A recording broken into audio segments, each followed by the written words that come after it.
we've spoken in the past about rugby league, and you've been all angry and stuff, and it's great fun because everyone enjoys, letting off steam. But why are you here today, Andrew? I mean, people will know, but why are you here for those who don't? Yeah. So my son, Rycroft, very sadly passed away last month at Great Ormond Street Hospital. He'd had a bone marrow transplant, which was necessitated by his very rare genetic condition, Shwachman Diamond Syndrome, SDS. If you've got that, then you've got quite a high chance of developing bone marrow problems, maybe even leukemia. But generally, that's much older. That's in your teens or 20s or later. Rycroft, we knew that he needed a bone marrow transplant in his first year. Procedure was, seemed to be a success, but unfortunately he got an infection, went down to ICU, and at a certain point it just became clear that he wasn't going to be able to recover. So obviously it's been devastating for me, for Catherine, his mum. We've got a 3-year-old who, it's a really intriguing question as to how she's sort of taken it, to what extent she's taken on board what's happened. But my instincts, even, as soon as it came onto my radar properly that we might lose him, it made me think, well, if we do, we can't, everything will have been done. We couldn't have been in a better place than we were.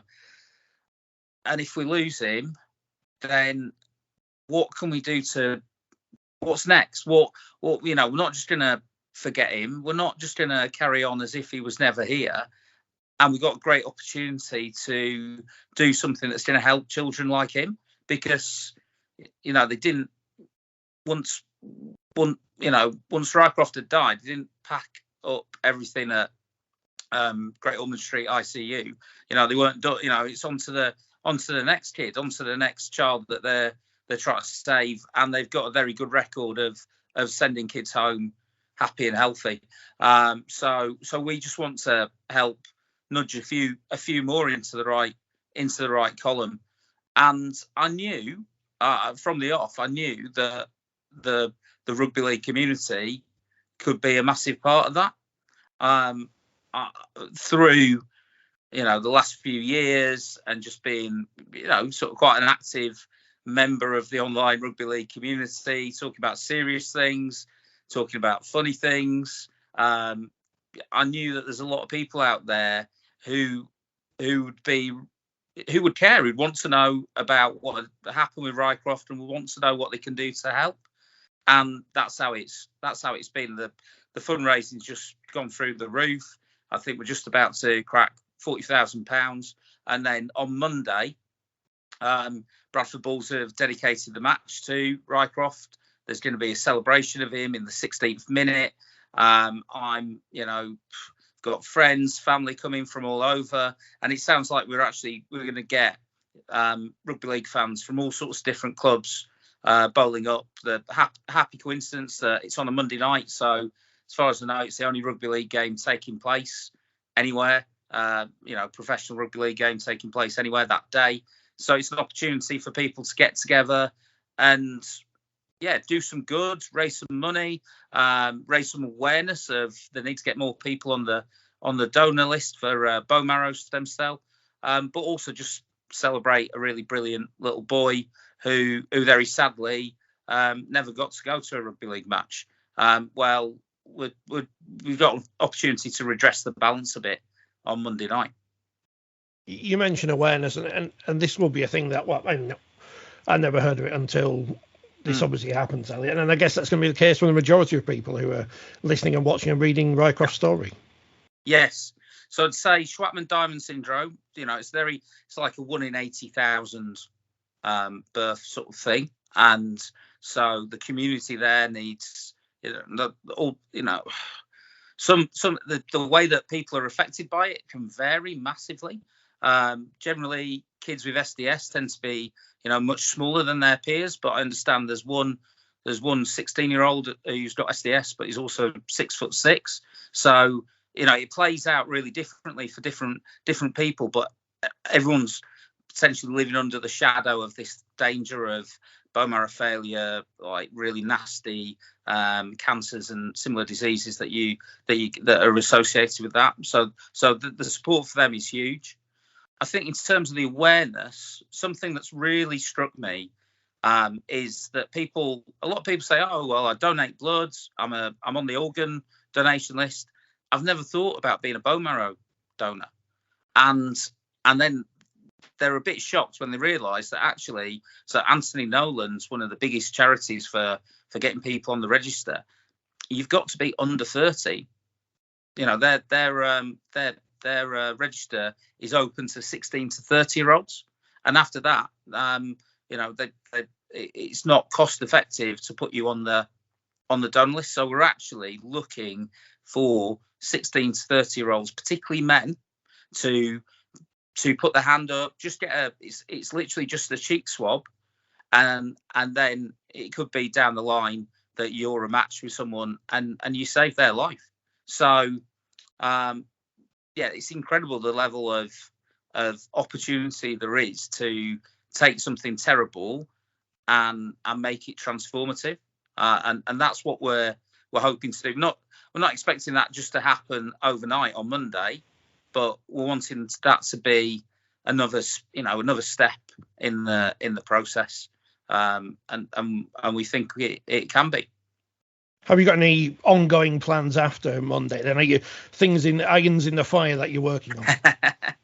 Yes, we definitely do. So we're going to, I mean, not even just my irons in the fire. We've got people who've been really moved by Rycroft's story, who are going to be doing sort of fundraising games of all kinds, later in the year. Details to be finalised, and we'll be, getting them out as soon as possible. I think beyond that, be looking at, as well as the fundraising, what can we do that's systematic? What can we do that, rather than it just sort of being, it's brilliant that people are wanting to contribute, but what can we do to change the way that things work? So one thing, so here's a little anecdote that illustrates it. One of our first visits to Great Ormond Street, one of the nurses just said, almost in passing, "Is the donor German?" And we were like, yes, just because he was at that point. Ended up being a Finnish guy, as it happens. But yeah, the donor is German. Yeah, they're always German. And what it is that Germany's got quite different laws on how they get people on the bone marrow donor, the stem cell donor list. And it means that, so the stat I've been told, 9% of the German population are on the list.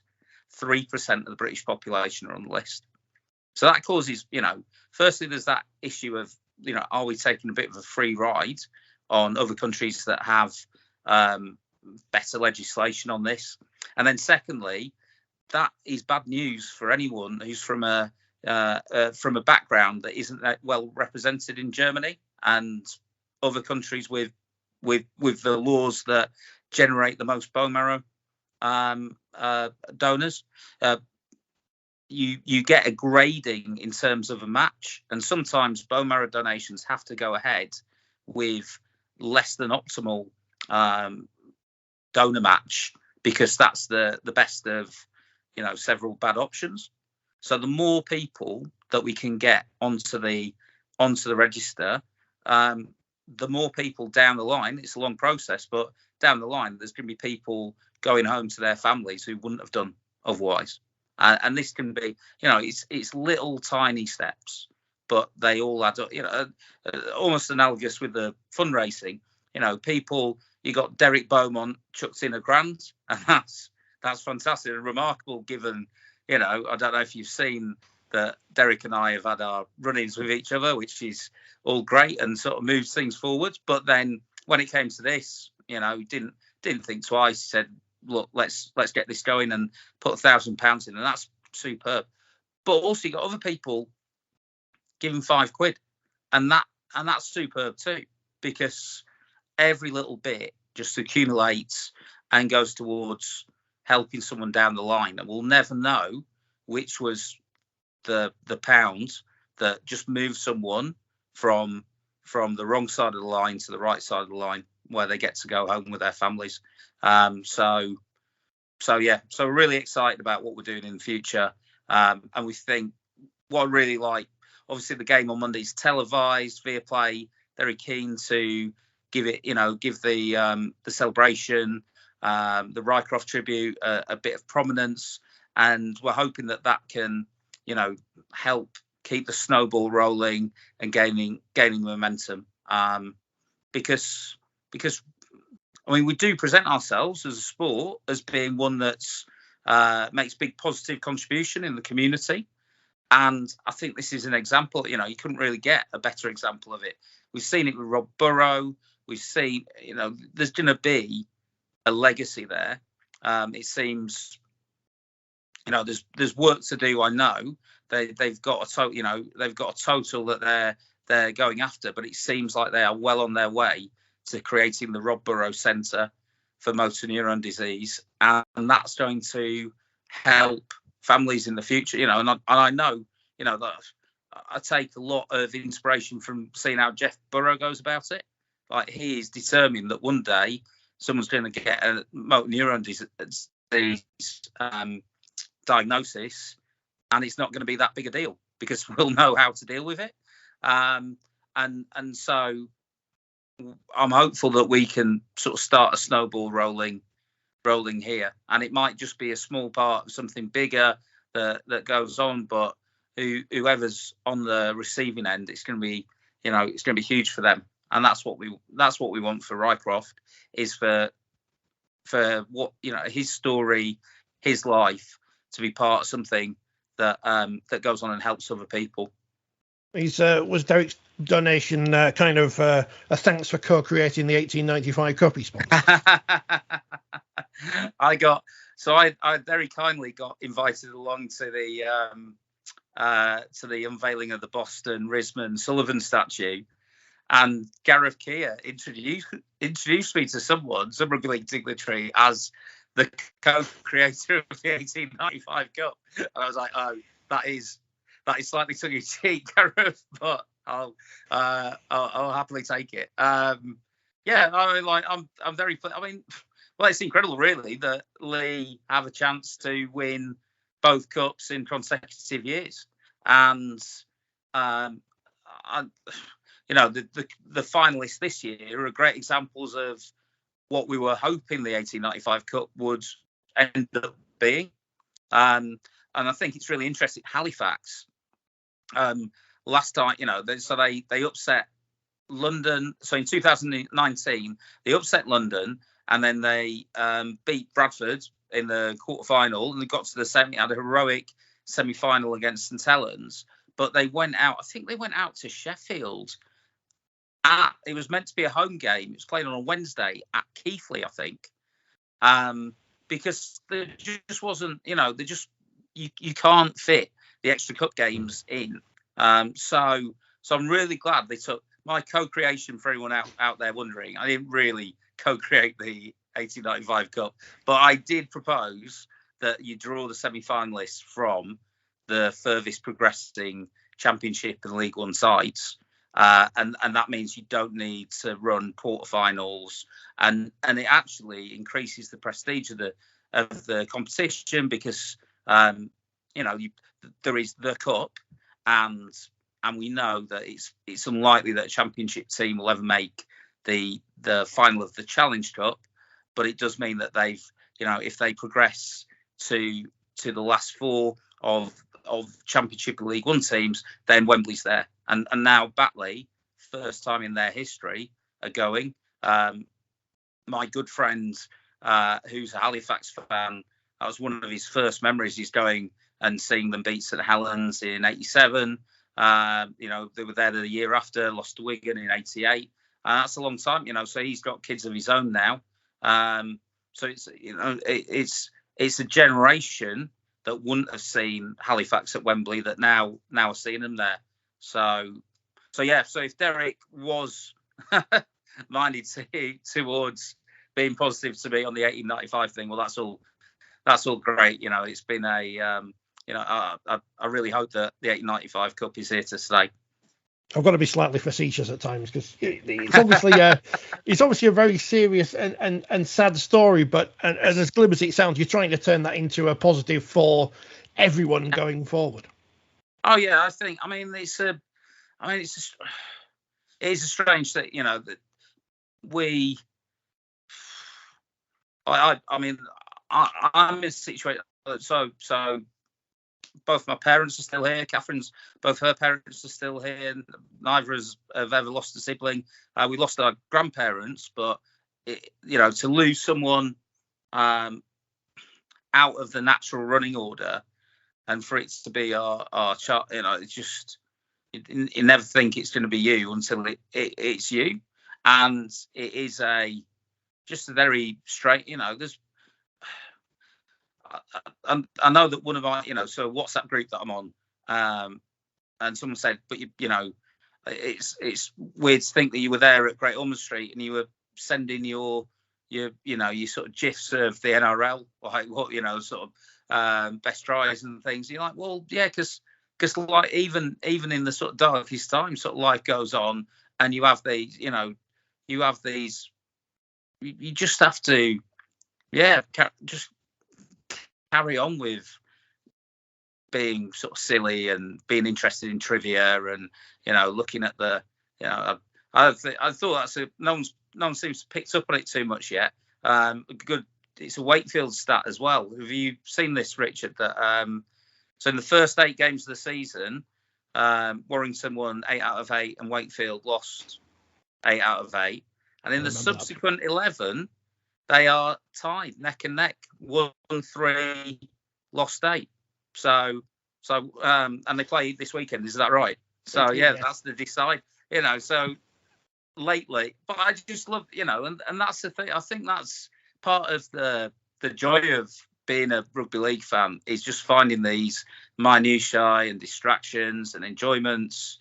And it's part of the it's all these wrinkles that help draw us in and get us obsessed about it. And then when something terrible happens, something awful happens, we've got a place to go. What's happening on Monday at Odsal, in a way, is not dissimilar to the the funeral and the wake and the celebration of the Rycroft that we had a couple of weeks ago down here in Essex. The people coming together, doing familiar things, and thinking about him and celebrating him, and we did that in church, and we did that over really good food at the wake, and we're going to be doing that at Odsal for all its pros and cons. And I'd hope that some people will get along. There'll be a lot of Super League fans who haven't been to Odsal in a long time. So maybe an opportunity to just go and have a nosy and see the old place. If it's been a year or a decade since their last visit, it'd be great to get them along. Yeah, it's a great distraction, isn't it, rugby league from the real world, and places like Odsal and Bellevue. Kind of like those crumbling churches that you see when you walk around the various towns and cities of the UK. Yes, yeah, and I think, like one of my sort of dreams for, I'm surprised it's sort of that it's not on anyone's agenda. All these terrace stadiums, as I understand it, pretty much every major town and city from Plymouth all the way up to Aberdeen would have a stadium for watching football of one colour or another, with a great big terrace, and now they've almost all got. I can't think of anywhere quite like Odsal. Odsal goes viral on these football, like lost football grounds, Facebook groups all the time, and people are saying, "Where is it? Where's this place with these massive open terraces?" And they're like, "Well, yeah, it's only technically, and for sad reasons, it's a football league ground because Bradford City played there after the fire." But that element of culture, and it was ordinary people's culture in the towns and cities. It wasn't It's not the opera, it's not the ballet, but it was, and it still is something really, special and hard to describe to people who haven't, experienced it. Just how incredible it is to be on a terrace, particularly, like a last minute win and what have you. Yeah, I hope something can be done to preserve something of that at Odsal. I know that's a dreamer's comment, but they restored the Globe, didn't they? Shakespeare's Globe. It looked like theatres like that had gone the way of the dinosaurs, but then they realised actually maybe we should have at least one, and maybe that's Odsal, the Shakespeare's Globe of British sport. I'm not sure. Well, it's different from the Wembley of the North, so it's a new description for Odsal.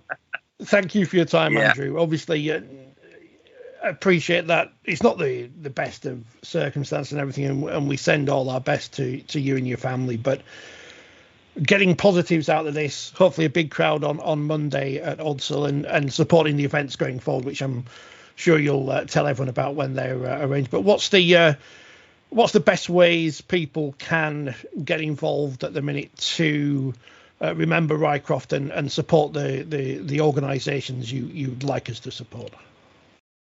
Super. Well, if you go on my Twitter at Andrew Foster 101, then you should see very quickly the link to the Just Giving page, remembering Rycroft.